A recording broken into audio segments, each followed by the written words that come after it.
Kobaran api dengan cepat melahap habis ratusan bangunan kios dan rumah warga di kawasan Pasar Gembrong, Jalan Basuki Rahmat, Jatinegara, Jakarta Timur pada Minggu malam. Berbekal alat seadanya, sejumlah warga berupaya memadamkan api dan menyelamatkan barang yang masih bisa diselamatkan. Kencangnya tiupan angin serta banyaknya bahan yang mudah terbakar sempat menyulitkan pemadaman. Petugas pemadam kebakaran dari Suku Dinas Penanggulangan Kebakaran dan Penyelamatan Jakarta Timur baru berhasil memadamkan api pada pukul 3 Senin dini hari setelah menurunkan 156 petugas dan 26 mobil pemadam kebakaran. Belum diketahui penyebab pasti kebakaran, namun api diduga berasal dari lantai 2 rumah warga. Ya kalau ini yang terdampak, tadi kami sesuai dengan data dari warga, itu ada di RT 2, RT 3, RT 4, RT 5, dan RT 6, RW 01, Kelurahan Cipinang Besar Selatan. Untuk warga yang terdampak tuh sekitar 450 kakak. 450 kakak dengan bangunan sekitar 400 bangunan. Barang-barang jualan milik pedagangnya masih bisa diselamatkan hingga pukul 3:30 pagi masih diletakkan di sepanjang Jalan Basuki Rahmat, Cipinang Besar Utara. Belum diketahui kerugian keseluruhan akibat kebakaran ini. Namun Siti Juriah, salah satu korban kebakaran dan juga pedagang mainan di Pasar Gembrong, menyebut kerugian akibat kebakaran ini mencapai ratusan juta rupiah. Saya ada di rumah, toko-toko saya ada di dalam nih. Tahu-tahu kita lihat di jendela ada api besar gitu. Pas kita keluar ternyata apinya udah besar. Jadi ya bisa 400-500 juta.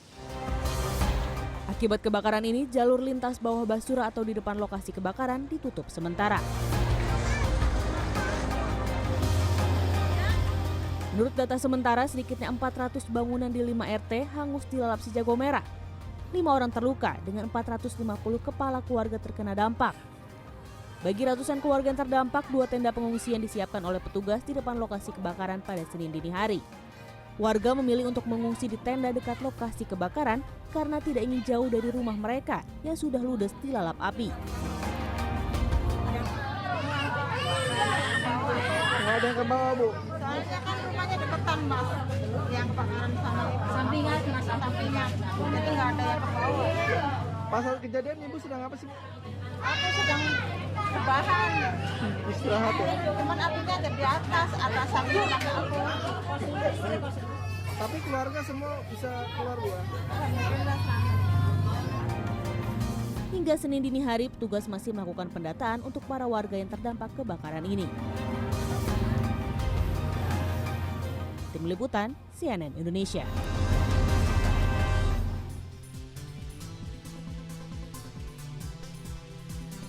Halo, good morning. Kalau kita lihat berita tadi ya, ada baiknya mungkin sebelum kita melakukan perjalanan mudik, cek-cek terlebih dahulu segala stop kontak, listrik, kompor dan sebagainya agar tidak menimbulkan kebakaran seperti peristiwa tadi kan. Dan ada juga yang harus diperhatikan ya kalau misalnya kita pergi mudik nih, rumah tuh jangan sampai kosong. Kalau bisa ada yang jagain. Atau Dititipkan ke tetangga yang mungkin sedang tidak mudik di tahun ini gitu ya. Oke, nanti kita akan melengkapi berbagai macam informasi di Good Morning pagi hari ini bersama saya Alfian Raharjo. Dan saya Sarah Ariyanti, inilah Good Morning selengkapnya.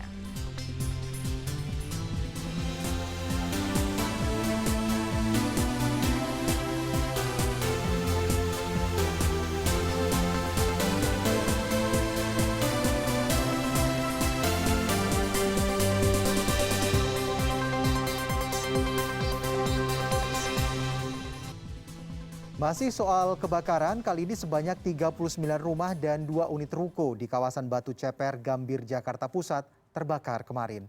Diduga kebakaran terjadi akibat konsleting arus listrik di salah satu rumah. Ya, sementara itu api di salah satu ruko onderdil mobil baru bisa dipadamkan 16 jam kemudian. Banyaknya bahan yang mudah terbakar membuat api sulit dipadamkan.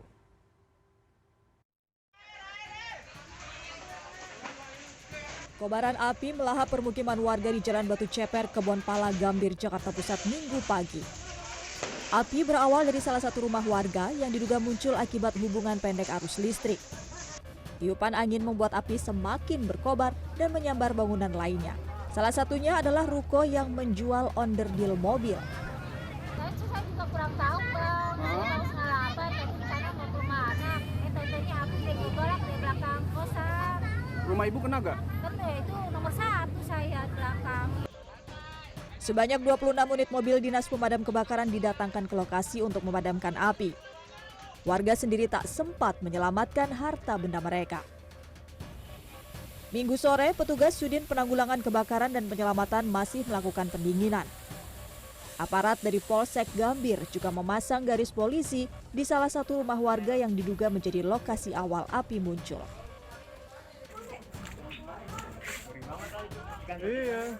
Sementara itu, api yang membakar toko onderdil mobil baru benar-benar bisa dipadamkan Senin dini hari tadi, atau sekitar 16 jam setelah kebakaran terjadi. Banyaknya bahan yang mudah terbakar membuat petugas kesulitan saat memadamkan api. Tempat mobil, kemudian ada oli-oli, ada pembel, dan lain-lain.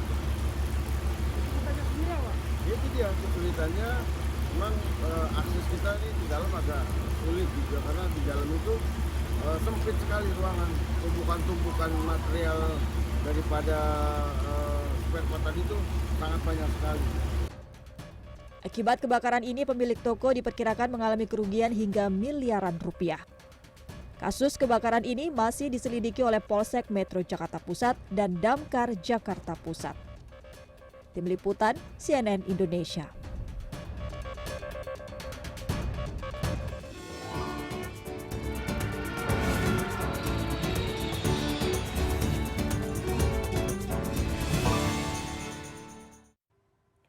Stasiun Pasar Senen, Jakarta Pusat dipadati pemudik pada Minggu malam. Sejumlah pemudik memilih berangkat sepekan menjelang Lebaran untuk menghindari kepadatan. Ya, sementara itu juga ada hal yang lainnya nih. Dari pantauan mudik di ruas tol, ini pemerintah akan mulai melakukan uji coba rekayasa lalu lintas ganjil genap di ruas tol Cikampek mulai hari Senin ini. Pemudik memadati stasiun Pasar Senen, Jakarta Pusat pada Minggu malam. Kepadatan terlihat mulai dari area ruang tunggu keberangkatan, pemeriksaan tiket, hingga gerbong kereta. Sejumlah pemudik mengaku sengaja berangkat sepekan menjelang Idul Fitri untuk menghindari kepadatan penumpang. Pastinya seneng banget. Biasanya kalau pulang kampung kan naik bis, karena nggak dapat tiket kereta api, karena udah dapat tiket keretanya, jadi ya udah akhirnya pulang duluan aja, menghindari penumpukan, bisa pulang lebih awal juga. Berdasarkan data dari PT Kereta Api Indonesia Daup 1 Jakarta, pada periode tanggal 27 April hingga 1 Mei, tingkat keterisian tempat duduk telah mencapai sekitar 90%. Hingga Minggu, ketersediaan tiket pada 24 hingga 26 April dan 3 hingga 5 Mei masih tersedia sekitar 43.000 kursi. Selama mudik Lebaran 2022, pemerintah akan menerapkan rekayasa lalu lintas berupa aturan ganjil genap di ruas tol dengan uji coba yang dilakukan mulai Senin 25 April ini hingga Rabu 27 April. Uji coba pada tanggal 25 April akan dimulai pukul 11 pagi hingga jam 1 siang dari kilometer 47 Jakarta Cikampek hingga kilometer 70. Pada tanggal 26 April akan dimulai pada jam yang sama dari kilometer 47 hingga gerbang tol Palimanan kilometer 188. Terakhir pada 27 April pada jam 10 pagi hingga jam 5 sore dari kilometer 47 hingga gerbang tol Kali Kangkung kilometer 414. Mengutip detik.com, Kabak Ops Korlantas Polri Kombes Edi Junaidi mengatakan, rekayasa lalu lintas berupa kontraflow dan one way berpotensi dilakukan jika lalu lintas di tol mengalami kemacetan melebihi batas. Sementara itu, peningkatan keamanan mudik di jalur Pantura sepanjang 254 km Surabaya-Banyuwangi terus ditingkatkan kepolisian Resor Situbondo. Di titik rawan Pantura, Hutan Baluran, polisi menebar personil sniper atau penembak jitu di sejumlah titik hutan sepanjang 25 km. Para sniper ini merupakan personil polisi yang terlatih khusus selama sebulan sebelumnya untuk disiagakan mengamankan jalur mudik. Mereka bertugas khusus merespon potensi aksi kriminalitas seperti begal maupun bajing loncat. Patroli jalur mudik juga akan disiagakan selama 24 jam untuk menjaga keamanan para pemudik. Polres Situbondo mengidentifikasi 3 titik rawan kriminalitas, yakni perbatasan Probolinggo, Pasir Putih, dan Hutan Baluran yang dinilai rawan begal motor karena minimnya penerangan jalan dan hutan belantara. Tim Liputan, CNN Indonesia. Oke, kalau misalnya kita mudik lewat jalur darat gitu, pakai mobil, itu kan ada satu problem ya, biasanya tuh aduh rest area jauh, mau buang air kecil Betul, gitu kalaupun kan ya. ada juga antreannya juga luar biasa Itu dia gitu, bikin menjadi males juga kan, udah problem nggak, ya. kadang-kadang udah nggak, susah nih buat nahan nih ya. Oke, nah banyaknya toilet di sebuah rest area ini sangat bermanfaat ya untuk mengurangi antrean para penggunanya, diantaranya pada masa arus mudik lebaran. Ya, seperti salah satunya yang dimiliki oleh rest area 228A ruas tol Kanci di Pejagan. Rest area ini memiliki 308 toilet yang akhirnya membuatnya ini harus memecahkan rekor muri untuk fasilitas toilet terbanyak di dunia.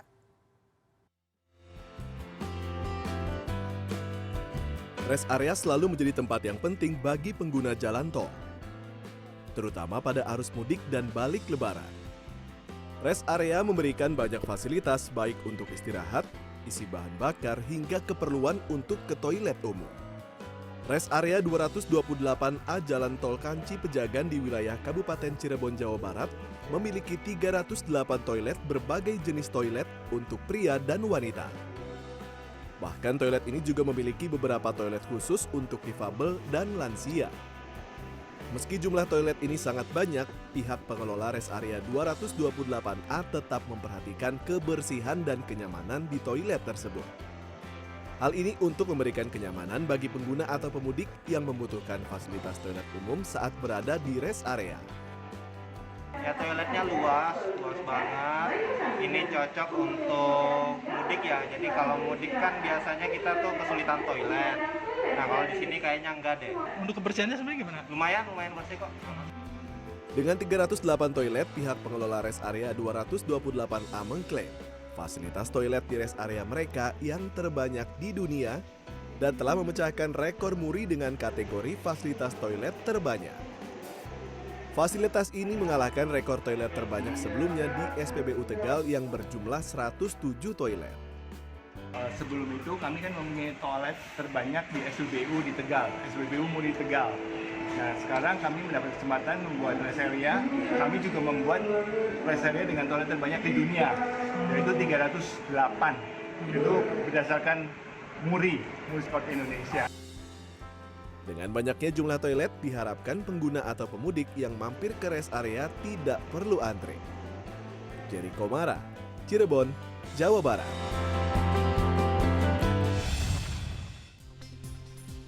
Usai jeda, kami akan kembali dengan informasi tentang sejumlah kisah inspiratif dari mereka yang mendapat berkah jelang Lebaran. Mulai dari kerajinan tangan hingga makanan, kami hadirkan selengkapnya sesaat lagi, tetap di Good Morning.